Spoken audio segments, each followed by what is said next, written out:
കൂട്ടുകാരെ, നമുക്കിന്നൊരു കറിവേപ്പില ചമ്മന്തി ഉണ്ടാക്കിയാലോ? അതിനായി ആവശ്യമായ കറിവേപ്പില നന്നായി കഴുകി ഉണക്കിയെടുക്കുക.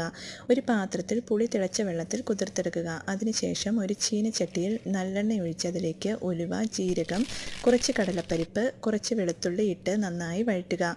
ഇതിലേക്ക് ഉണങ്ങി വെച്ചിരിക്കുന്ന കറിവേപ്പില ഇട്ട് നന്നായി പൊടിയുന്ന പരുവത്തിന് വറുത്തെടുക്കുക. ചൂടാറിയ ശേഷം മിക്സിയുടെ ജാറിലിട്ട് കുതിർത്ത് വെച്ചിരിക്കുന്ന പുളിവെള്ളവും കൂടി ഒഴിച്ച് നന്നായി അരച്ച് മാറ്റിവെക്കുക.